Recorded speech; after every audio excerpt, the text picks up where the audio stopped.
Hello! Welcome to Reckless Rain. My name is Ray, and on this channel I try things and document the process for your entertainment. I'm back again with not one but two, count 'em two, restyles. I'm redesigning all of the G1 Monster High ghouls in my style because I enjoy character design, and because I'm a collector and an artist with heavy amounts of delusion. I made 2 dolls before I started seriously recording, and one before I decided to change my style, so now I'm going back and making everything consistent. My victims this time are Abbey Abominable and Lagoona Blue. I didn't have any footage from when I made Abbey the first time, but I did make a video for Lagoona, so if you want to see that process, it's available on my channel. I lost over half of Abbey's footage somehow, user error, I'm sure, but I will go through what I do have. I'm going to start with the face-up even though it was the last thing I did. In the lost footage, I removed the old face-up and fur with 100% acetone. Then I wiped it down with soap and water to ensure all the acetone was gone before I masked the hair and sprayed the face with MSC.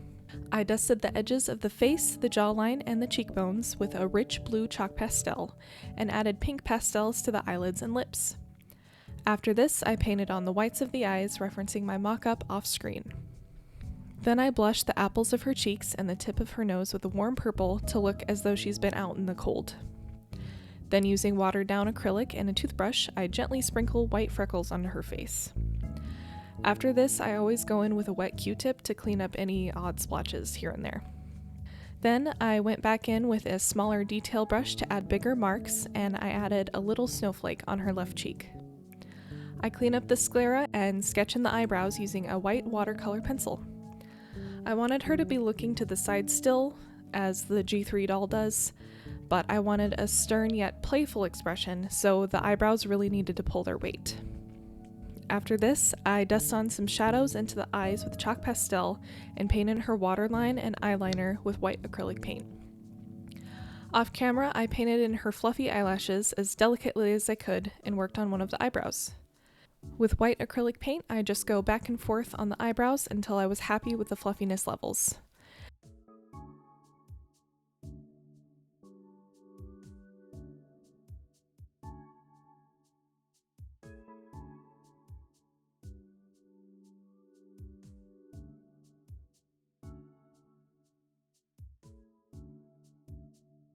After that, I sketched in the irises and pupils with a watercolor pencil before going right in with acrylic paint.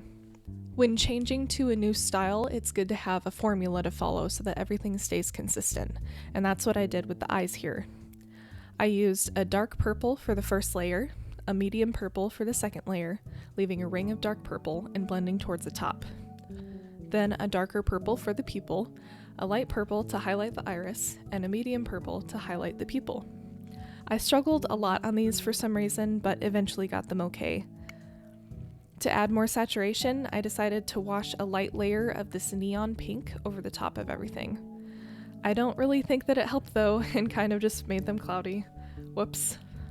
In any case, I added the white highlights and the eyes were done.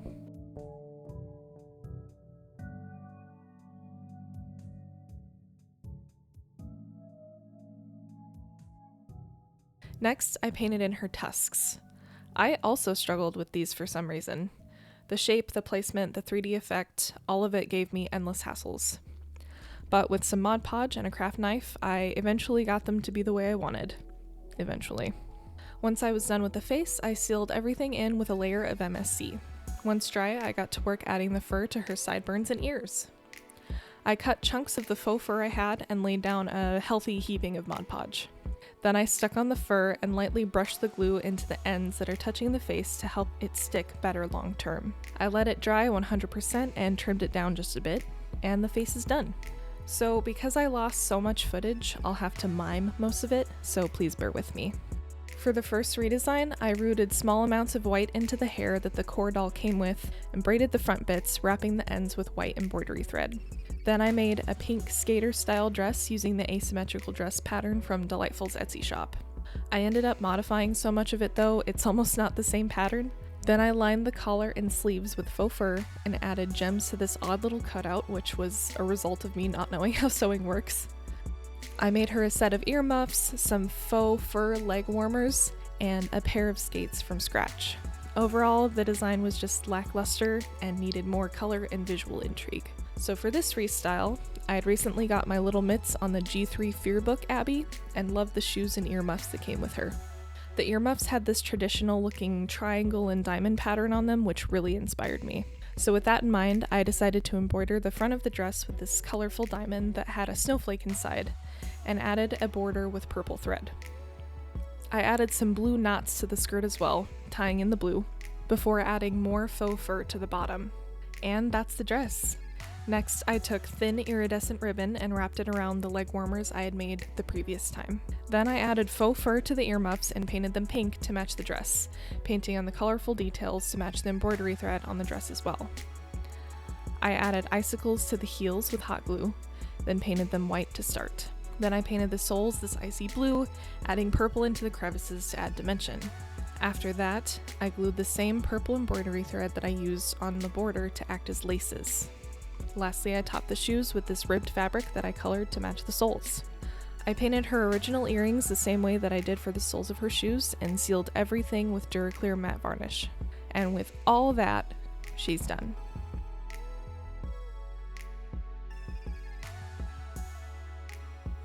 I think she turned out so cute in the end, and I'm pretty proud of the embroidered bits, even if they're not perfect. There were plenty of things that went wrong throughout the project, including losing over half the footage somehow, but I still think she turned out great in the end.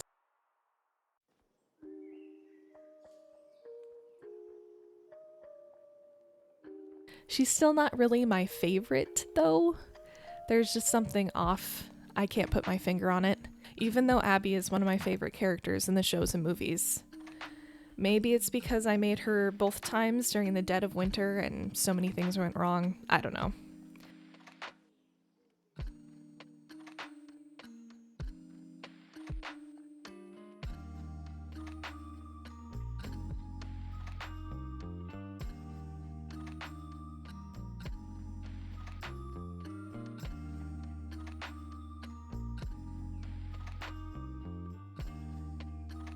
What do you guys think though? Let me know in the comments below. Now on to Lagoona. I know I literally just made her, but I had to make them all consistent and was willing to part with the face anyway. Plus, it gave me a chance to fix all the stuff I didn't like. To start, I removed the accessories and wig and painted in the sclera. Those eyebrows had been bothering me since before I even posted the video. They fit fine if she didn't have alopecia, but it almost didn't really make sense with the rest of her design. They weren't very fishy in comparison with everything else. I also didn't really like the bottom eyelashes, and I wanted to replace them with scales. Plus, I really wanted to add the 3D gills to her neck as well. So I mixed paint as close to the skin tone as I could and laid down a few layers around her eyelashes. Then I got to work frantically painting and dabbing her forehead with a sponge until it got as blended as possible. Once that was done, I masked off the body to protect it from the next few steps. I mixed together some epoxy sculpt off camera and sculpted the gills onto her neck. And once dry, I painted them in the same color as what was on the face. Then I added the freckles back in, cleaning up any weird splotches with a wet Q-tip. With the same freckle color, I painted in the scales under her eyes. Then I sprayed a layer of MSC to start again on the face. I dusted her dark blue eyeshadow back on with chalk pastels and darkened the under eye scales with dark blue chalk pastel. Then I add the eyeliner back in with a dark blue watercolor pencil. With a lighter blue pencil, I sketch in the new eyebrows, inspired by catfish whiskers. I also drew them higher up on the face to give a softer, more pleasant expression instead of just... Once sure of my placement and shape, I darkened them with a dark teal pencil. I also try to give her more of a smile. Speaking of smile, this whole time I'd been wanting to try a toothy sea monster type smile on her face, even before I started the concept art. But the more I went on, the more it reminded me of that Farafik Fark meme. So even with the shading and everything, I decided to scrap it all together and just painted over it with a dark teal. Referencing my mock-up, I sketch in the irises with a light green pencil before going straight in with acrylic paints. I followed the same formula as I talked about before. Dark green on the first layer of the iris, medium green on the second, leaving a ring of dark green and blending towards the top. Darker green for the pupil, then lighter green to highlight the iris, and a medium green to highlight the pupil. I had to go back and forth on these a lot for some reason. I was just not in the zone, I guess. Once the eyes were done, I decided to paint a thin layer of light green onto the eyelids, adding lighter dots to seem like shimmer. Then I add the white highlights into the eyes. Moving on to the gills, I carefully painted a thin layer of dark teal into the crevices and blushed them with a bluish purple to match the other fins. Then I paint a thin layer of metallic paint over the gills, eyelids, and lower lip. I also added little shiny scales as highlights on her upper cheeks. Then I seal everything in with MSC, and she's done.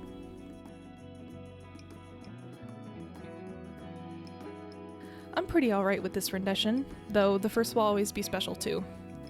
I'm glad I went back in and changed the style, but maybe I shouldn't have jumped in immediately after finishing Abbey. I don't know, she just looks different, I guess. I do like her softer expression and the changed eyebrows though. She does really look better. Maybe I'll just change some minor color things later on, I don't really know. The longer she's sat on my shelf, the more cohesive all of them look together, so I'm not really upset about it either way.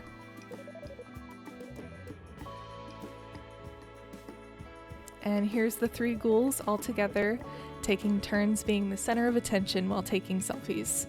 The group shot is much better than before in my opinion.